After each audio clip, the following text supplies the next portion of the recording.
Hey everybody, this is Brenda Devine from Purpose 8 Institute, and you're listening to my podcast, Living a Life of Purpose, where we discuss the importance of purpose in our everyday lives.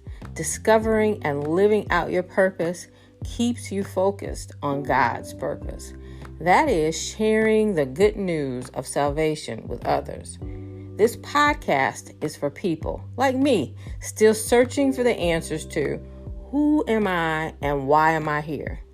You and I were designed and created by God for purpose, and we have much to do.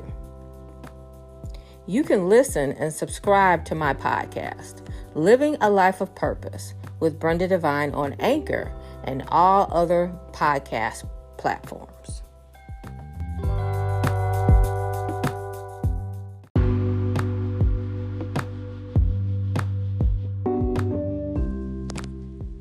Hey, this is Brenda Devine from Purpose 8 Institute. Hey, thank you so much for joining me, for coming along on this conversation of living a life of purpose. So, today's topic is, what is your drug? Okay, so let me set this up. So, my premise is that each of us wants to be loved, to be accepted, to be valued, to be cared for. And oftentimes in many of our lives, that desire does not get met. And we may not put all the dots together, but we know we feel bad, we know we feel broken, we know we feel lost. And that may not always be fully thought out, communicated, expressed. But we find ourselves doing things, thinking things, speaking things, creating bad habits, doing sinful things, doing things against God's word, His law, doing things that we know aren't good for us, maybe aren't natural for us, or maybe we just immerse ourselves in things just so we're busy, or we have something to do, or someone to care for or to think about other than what we want, what we desire. Don't want to go back and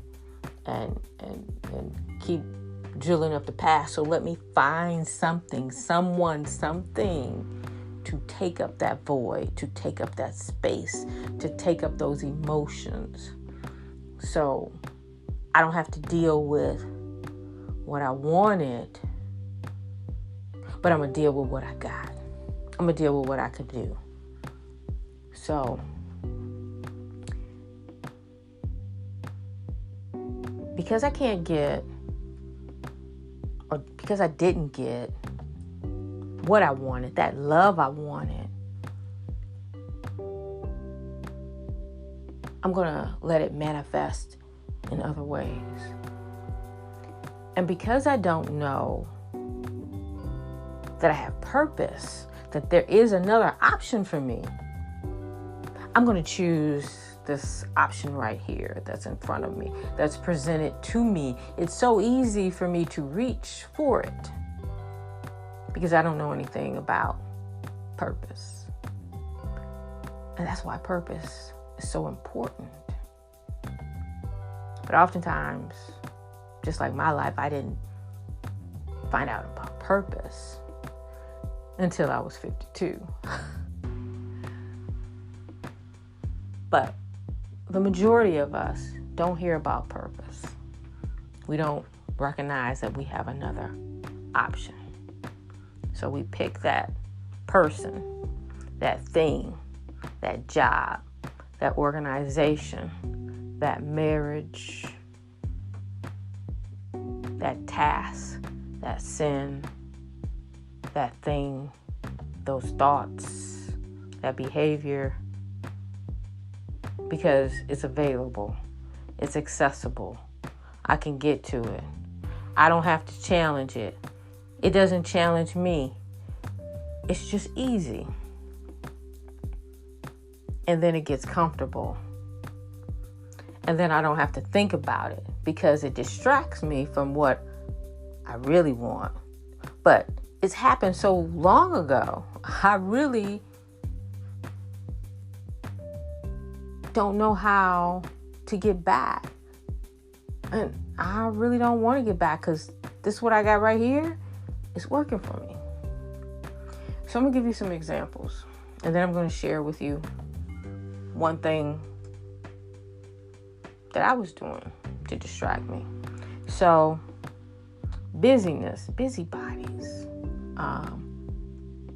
just running around doing stuff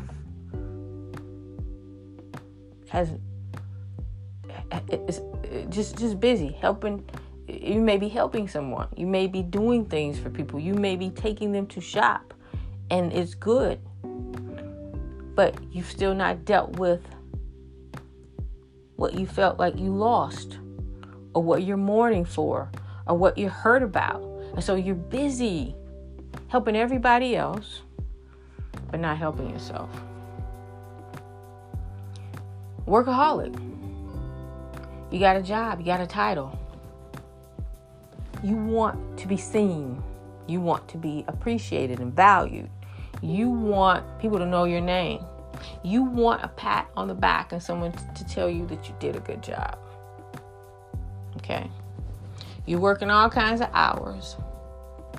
You're ruining your health, but you're a workaholic. You're getting it done. Okay?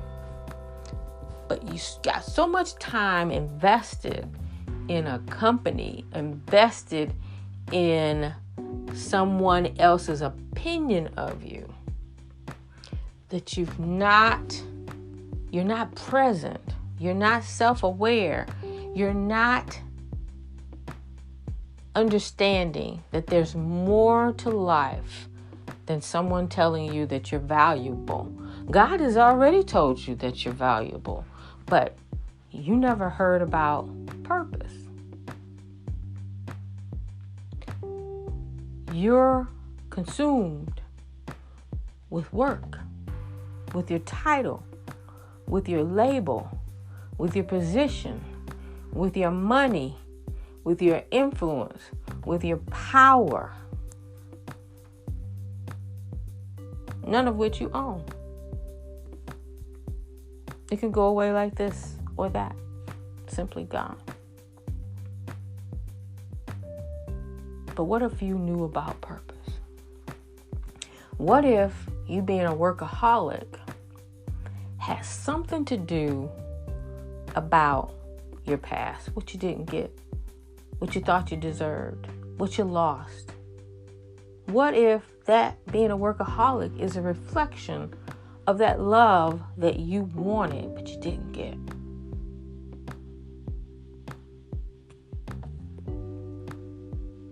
Somebody shops all the time, constantly in debt, shopaholic. You buy stuff, makes you feel good. You got to have the best. Or you just like to shop. You like to fill your house up with things.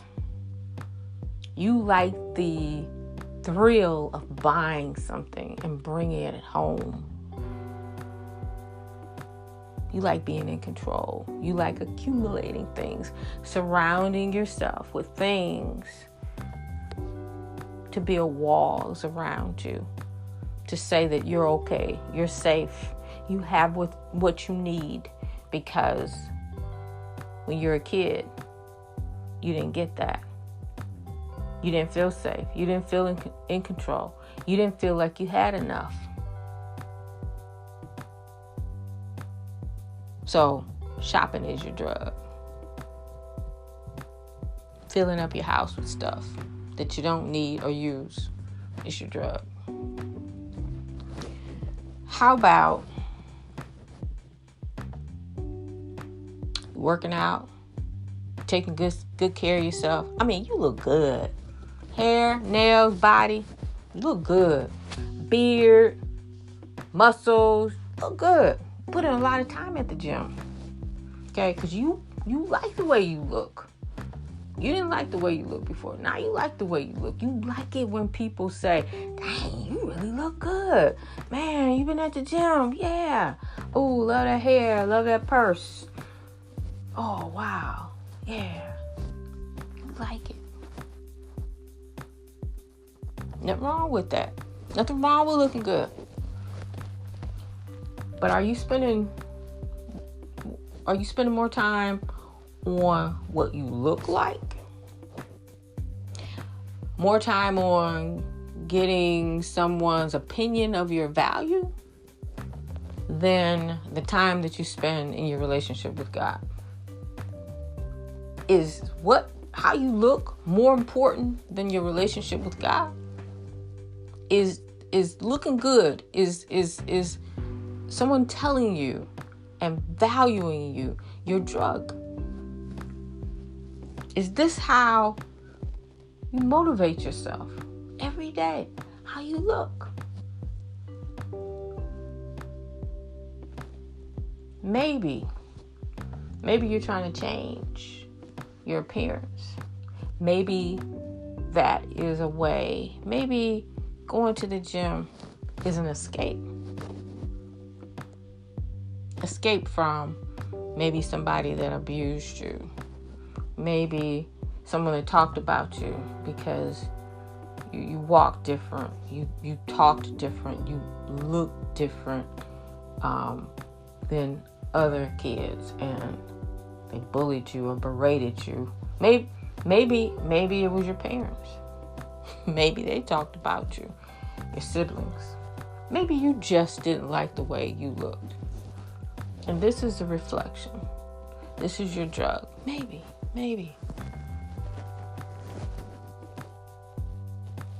Maybe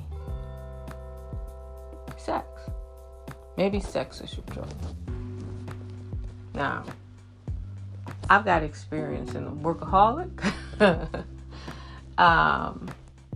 I've got some experience in the buying stuff.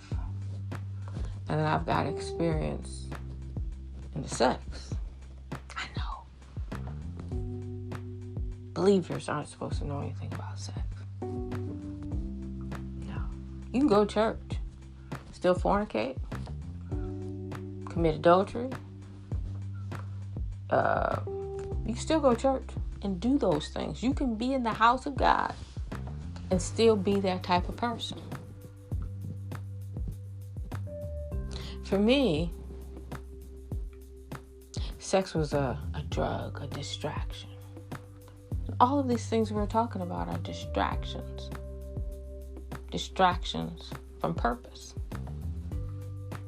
So sex was a form of attention, of a few minutes that someone actually got me, they understood me, because I was different. I was smart, but smart's not supposed to be good in school. I have opinion, my own mindset. That has some bullying. Emotionally neglected. No real social connections at home. No real social connections at school. So, my drug, or one of my drugs, was sex. Because when I had sex, I could escape what I was hurting from, what I was broken from. But I never put the connection together. I never did until I discovered purpose.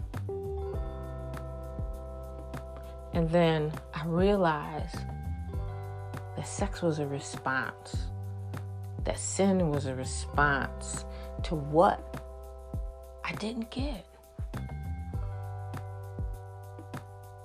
And then I learned that what I thought I didn't get, that I have a Father, I have a God, I have a teacher, I have a mediator, I have everything that I need.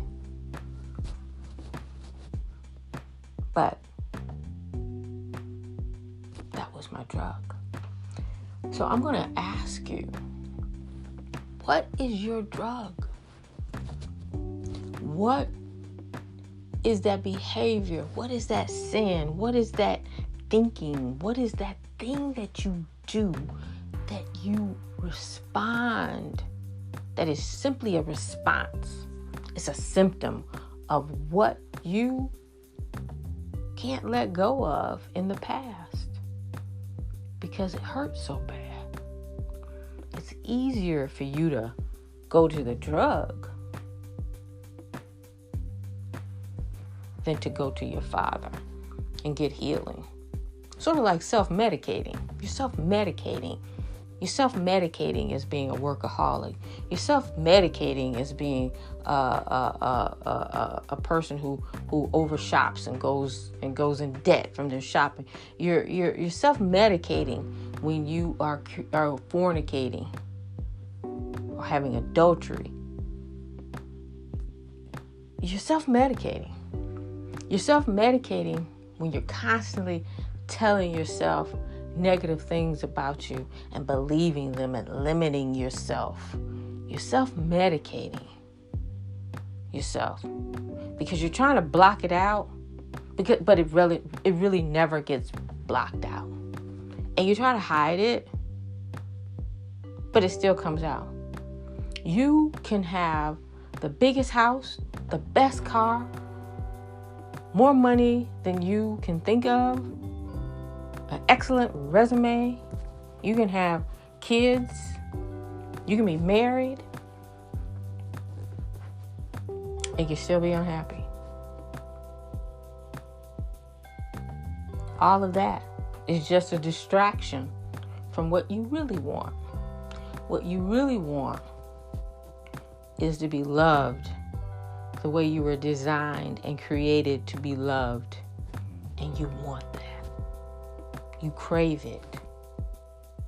But we keep drugging ourselves with things instead of reaching for what we really need, which is a relationship with God.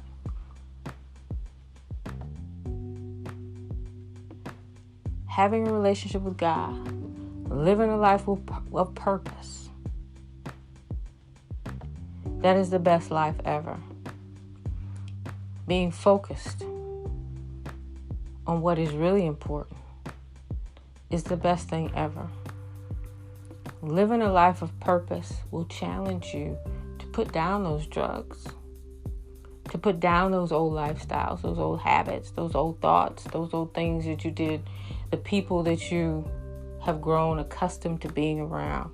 It will challenge you and convict you to put those things down and to follow and to love and to enjoy life 360 degrees, so much better,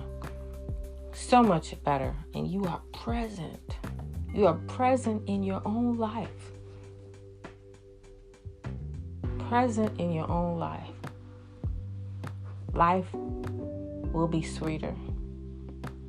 Life will be better. Life is more purposeful when we have a relationship with God, when we are living and loving and doing what He has asked us to do.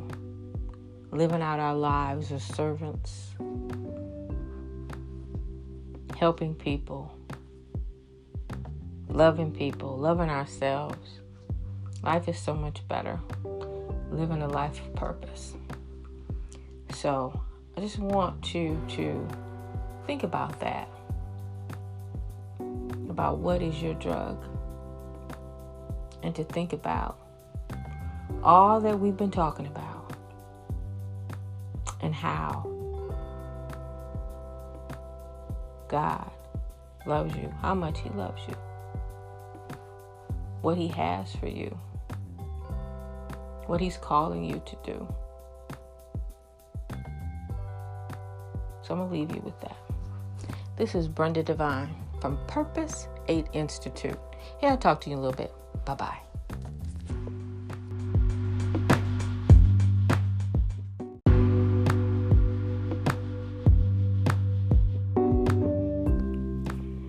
Thank you for joining me on my podcast, Living a Life of Purpose, on Anchor and all other major podcast platforms. To learn more about Purpose 8 Institute and our ministry of sharing the importance of purpose, please visit our website, www.purpose8institute.com. You can also find us on Facebook, Instagram, YouTube, and even TikTok.